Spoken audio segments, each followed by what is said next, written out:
Olá, prezados amigos, somos Cleiton e Eleusa Oliveira, do staff da Harvest Foundation, e estamos apresentando aqui a lição Matemática do Reino, parte 1.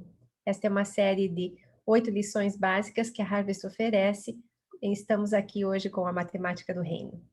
O que você acha?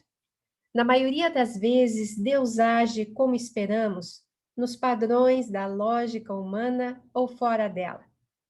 Hoje nós vamos conversar sobre a matemática do reino e vamos ver que Deus, sendo Deus, não se limita à nossa lógica, mas faz coisas novas e surpreendentes, particularmente em tempos de escassez e dificuldade.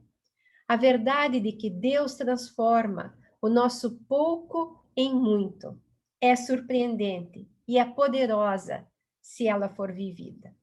Hoje queremos compartilhar um testemunho que veio da África. Um grupo de jovens atendeu pessoas de rua em Addis Abeba, a capital da Etiópia. 2 líderes de uma igreja local tinham participado de um treinamento da Harvest, onde ouviram que Deus multiplicava os sacrifícios voluntários dos seus filhos. Naquela época, esses líderes estavam começando a ter amizade com os meninos de rua. Encontravam com os meninos, conversavam com eles. E passaram-se 2 anos, e esses líderes tinham uma organização com 40 obreiros, voluntários, e atividades que iam desde a ocupação saudável para jovens ficarem fora das ruas, até reabilitação de prostitutas.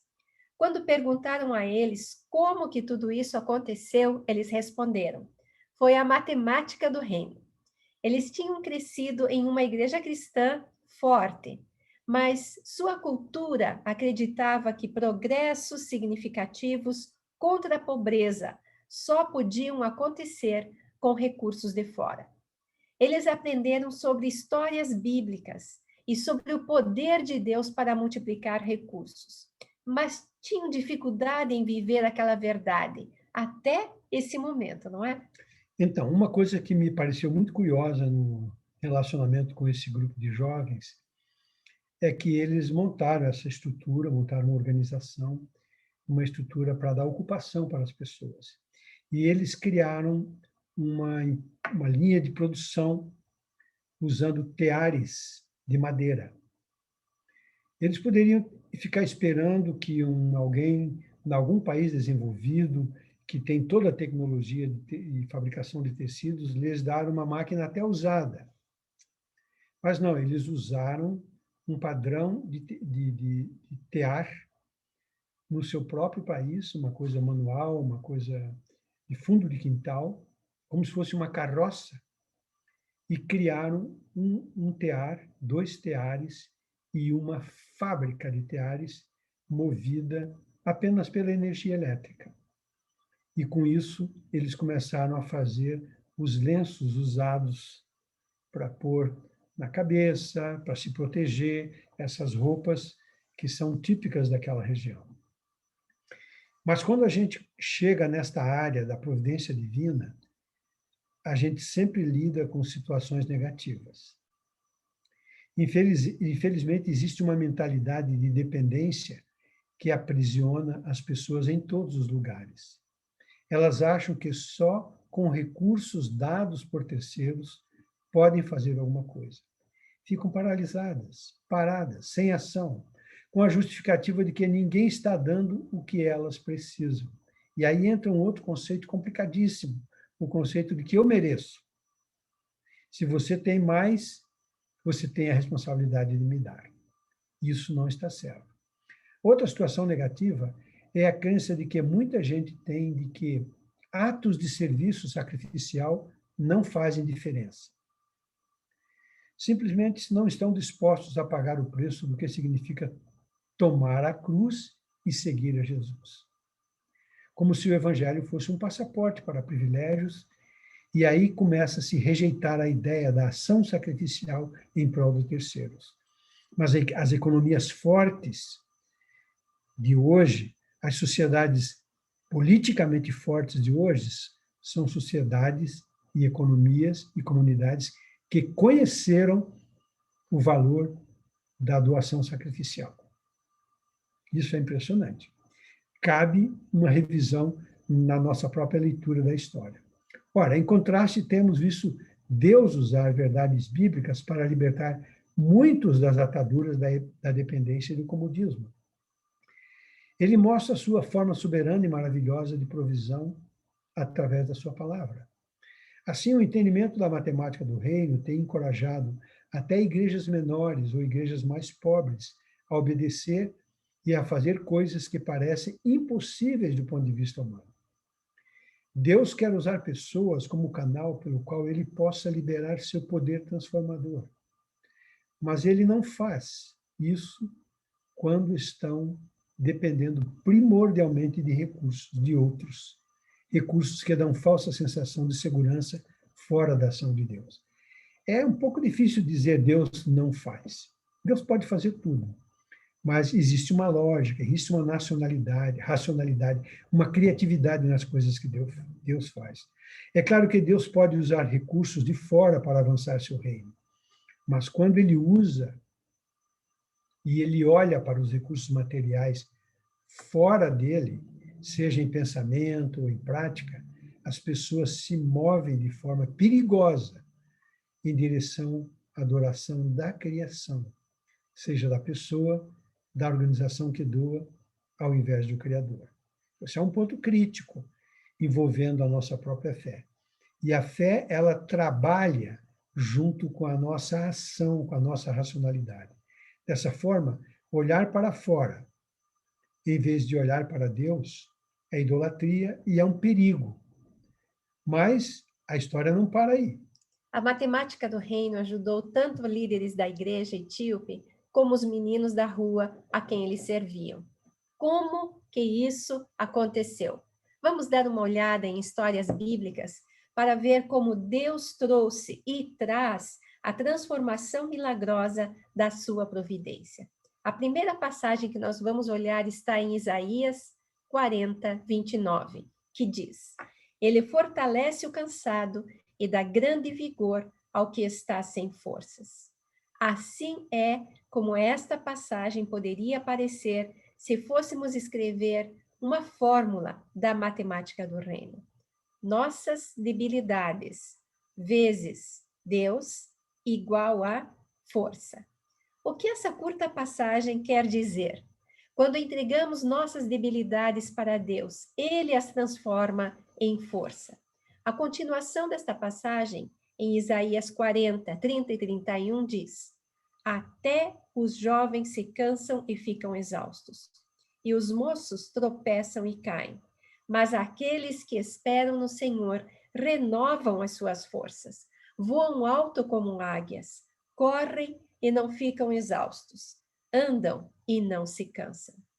Esta mudança não é uma transformação comum, ela é milagrosa.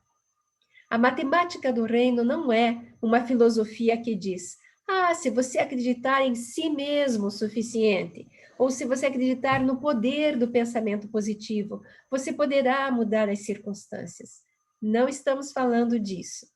A matemática do reino começa com o reconhecimento de que nós mesmos somos fracos e insuficientes. E a Bíblia tem uma série de respostas para a nossa insuficiência e a nossa fraqueza. Paulo, com toda a sua ciência, com toda a sua experiência, um dia ele declara para os coríntios que ele está se sentindo debilitado. Mas ele descobre que a graça de Deus se aperfeiçoa na sua fraqueza. Então, os jovens se cansam, diz o texto, e tropeçam. Quando estamos prontos para admitir nossa debilidade, estamos em posição para vir a Deus e oferecê-las. É aí, então, que ele pode fazer o milagre da matemática do reino e transformar nossas limitações com o seu poder. Agora, veja bem, o milagre da matemática do reino não acontece só como uma coisa que veio de Deus. Ela veio de mim mesmo também, porque eu nem acreditava que esses recursos poderiam ser usados, e eles foram e se multiplicaram.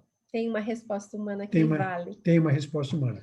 E Deus trabalha em cooperação conosco. Em outro lugar, Paulo escreve dizendo o seguinte, que nós somos cooperadores de Deus como filhos amados. Então, eu estou fazendo, ele está me ajudando. Muitas histórias bíblicas podem ser traduzidas em equações de matemáticas do reino. Vamos considerar somente 4 delas. Ao fim de cada história, vamos desenvolver uma formulazinha matemática.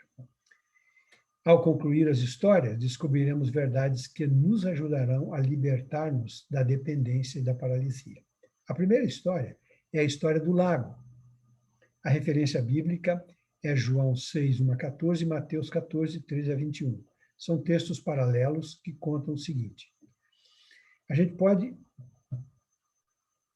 pegar essa história que vai acontecer a partir de um garoto, que, digamos aí, tem uns 10 anos de idade, vamos dar o nome para ele de Baraque, e que ele tinha ouvido acerca de um famoso professor que ensinava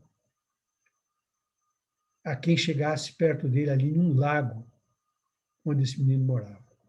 Baraque pediu para sua mãe que o deixasse ir. A mãe com medo, lago, menino, multidão.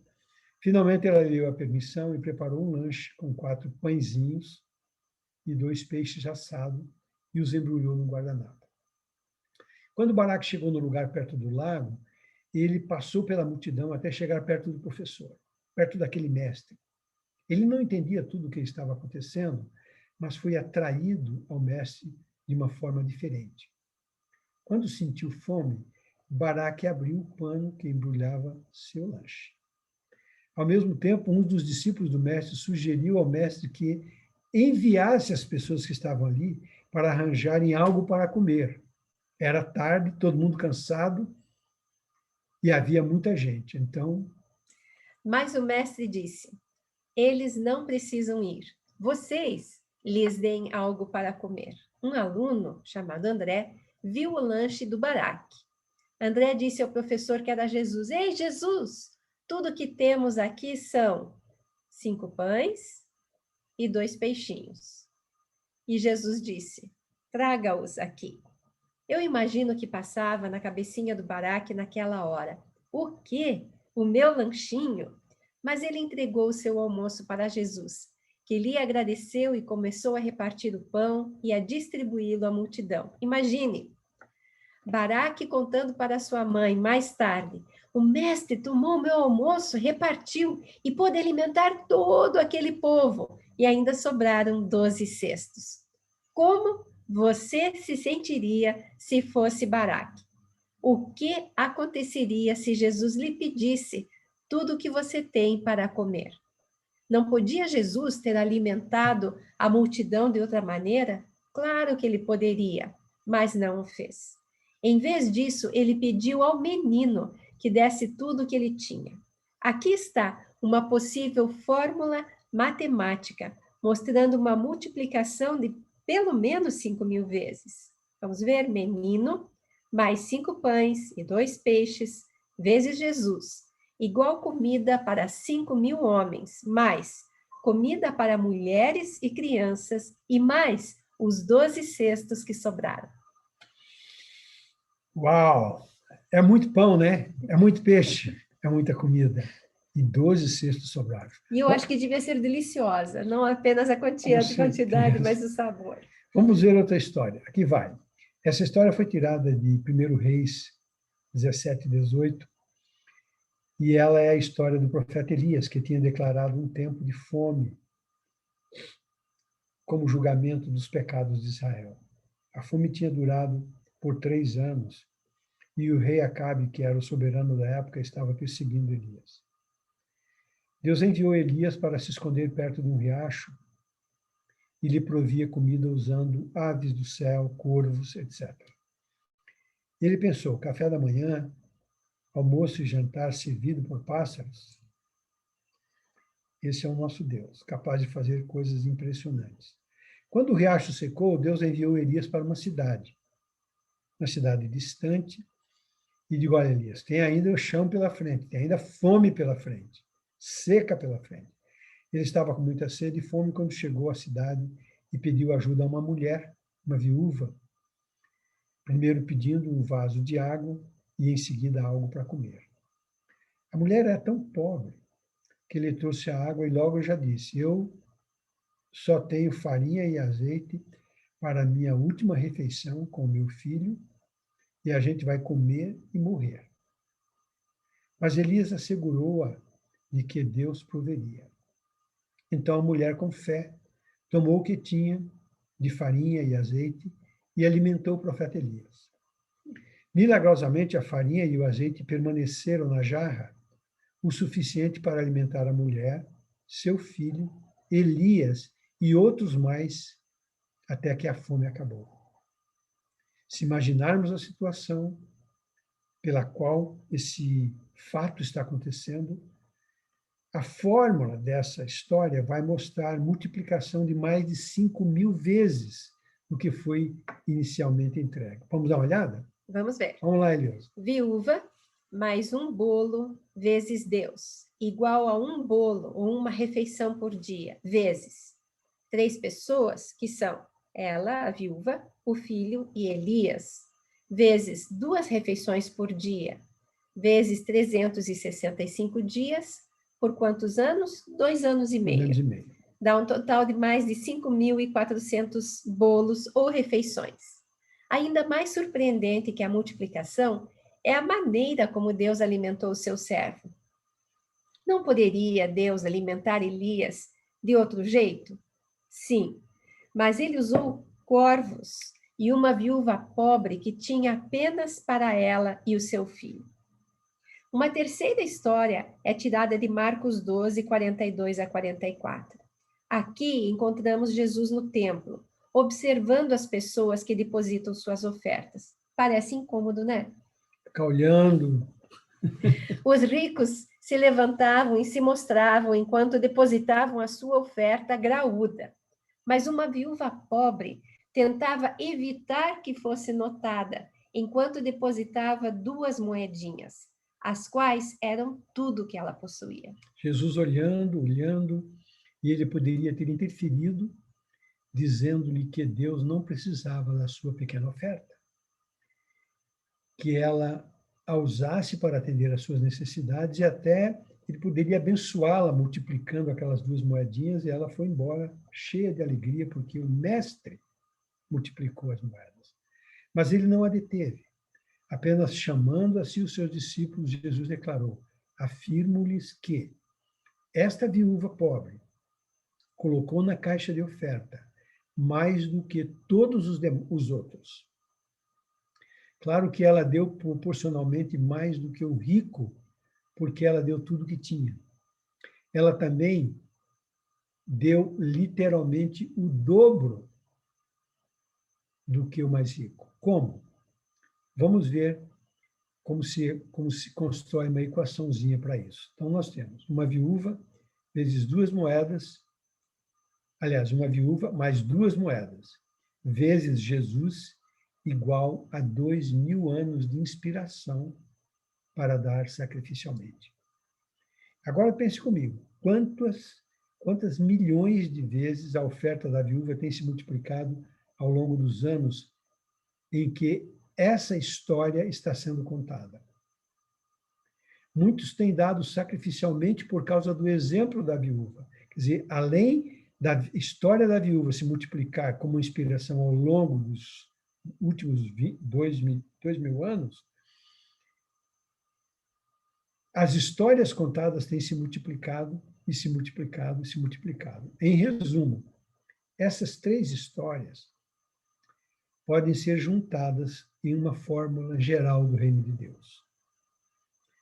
Todos as pessoas participantes dessas histórias são, incluindo os pobres, essas pessoas mais fé em Deus, mais uma oferta sacrificial, mais o dar, vezes Deus, é igual a uma grande multiplicação de Deus e bênção para outros, onde Deus é louvado.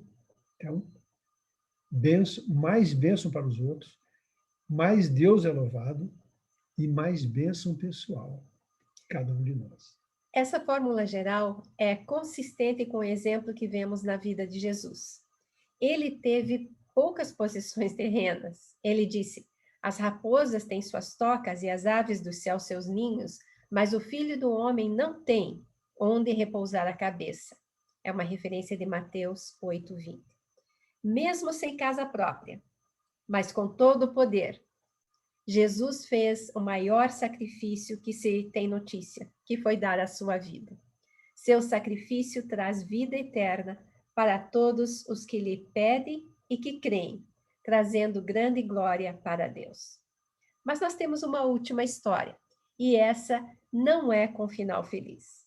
Jesus contou sua parábola, narrada em Mateus 25, de 14 a 30, para ilustrar o seu reino.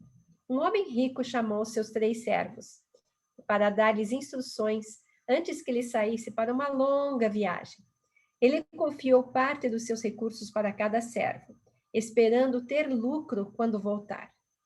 Os servos receberam 5, 2 e 1 talento, respectivamente. Quando o homem rico retornou, ele pediu aos servos que lhe contassem os resultados. Os servos que haviam recebido 5 e 2 talentos tiveram lucros aceitáveis e foram convidados para fazer parte da casa do Senhor.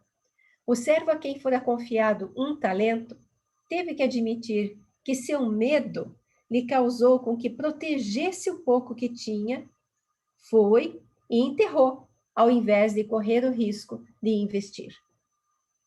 O servo não somente foi repreendido pelo seu senhor, mas foi expelido da casa, foi mandado embora. Não poderia o mestre ter mostrado ao pobre servo um pouco de misericórdia? Tinha que ter sido tão duro, tão realista, mas considere essa fórmula que, de certa maneira, faz uma interface com muito do que a gente vê no cotidiano.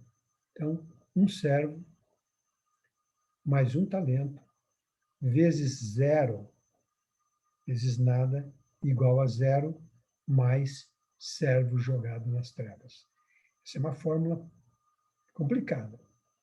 Um servo mais 1 talento, vezes 0, igual a 0. Servo jogado nas trevas. Lições que a gente pode aprender dessas histórias. Essas histórias contadas aqui têm importantes lições, especialmente para aqueles que creem que o que possui é somente para eles. Que lições? Todos, independentemente de posses materiais ou posições na vida, somos chamados a dar para Deus o que temos. Não há exceção, nem mesmo para o pobre. Não há circunstâncias onde o que temos é muito pouco ou muito insignificante para ser usado por Deus.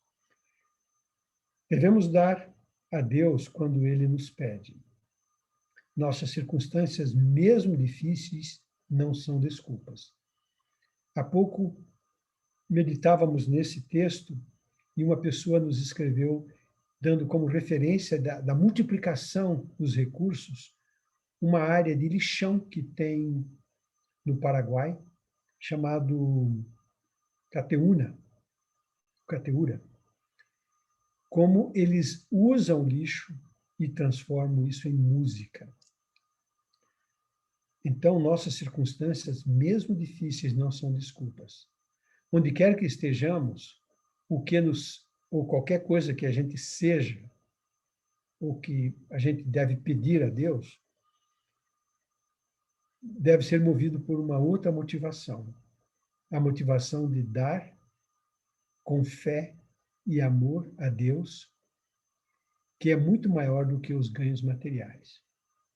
Ganho e provisão podem vir, mas nosso dar jamais deve ser baseado na expectativa de que eu dou do retorno automático. Eu vou dar para Deus e Ele vai me devolver. Eu dou 10 e Ele me devolve 20. Não é assim. Essa coisa não funciona. Em todas essas histórias, foi Deus quem pediu a doação sacrificial. E essa convicção vinda diretamente de Deus é fundamental. Por isso, a oferta sacrificial, como obediência a Deus, leva à multiplicação. não podemos dar a ele obedientemente sem que haja multiplicação. Quanto maior o sacrifício, maior é o aumento. É o seu amor que pede o sacrifício. E esse sacrifício em amor e obediência liberam o poder do seu reino, tanto para os heróis dessas histórias como para nós. Deus nos ama e quer que sejamos parte do que Ele está fazendo na Terra.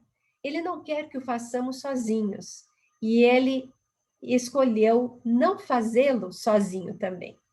Deus busca pessoas que façam sua parte e que dependam totalmente dele para trazer esperança e vida ao mundo enfermo.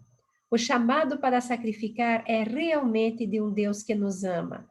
Ele, um Deus que é amor. A última lição é difícil, mas ela encerra uma profunda verdade. Se não investimos o que Deus nos confia, saímos perdendo. Desobedecer é perigoso. O que podem essas histórias ensinar, especialmente quando temos pouco? Primeiro, há poder na entrega sacrificial. Deus toma o que é dado em amor e obediência e multiplica para a sua glória e expansão do seu reino. Segundo, é arriscado segurar o que se tem em benefício próprio. A oferta sacrificial de recursos mostrando a compaixão de Deus pela necessidade dos outros impacta pessoas.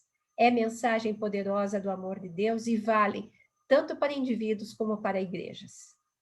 Terceiro, a matemática do reino ensina pessoas a dar. Omitir esse ensino, porque as pessoas são pobres ou têm carências, é roubá-las da bênção que Deus quer prover. E por fim, não devemos temer. 2 servos que receberam 5 e 2 talentos soletraram fé como risco, R-I-S-C-O. Enquanto que o servo com somente 1 talento soletrou fé de uma forma bem diferente, medo, M-E-D-O. Devemos ser corajosos em expressar o amor de Deus. Por trás das sociedades e das comunidades prósperas, há invariavelmente uma experiência sacrificial. Você pode revisar a história dos países desenvolvidos hoje, dos países que estão dando certo, há um sacrifício por trás de tudo isso. Então, quando assumimos riscos para o reino de Deus, lembramos que o que arriscamos não é nosso, mas é algo que nos tem sido confiado por Ele. Aí está uma coisa tremenda. Ele nos dá tudo o que precisamos para honrá-lo.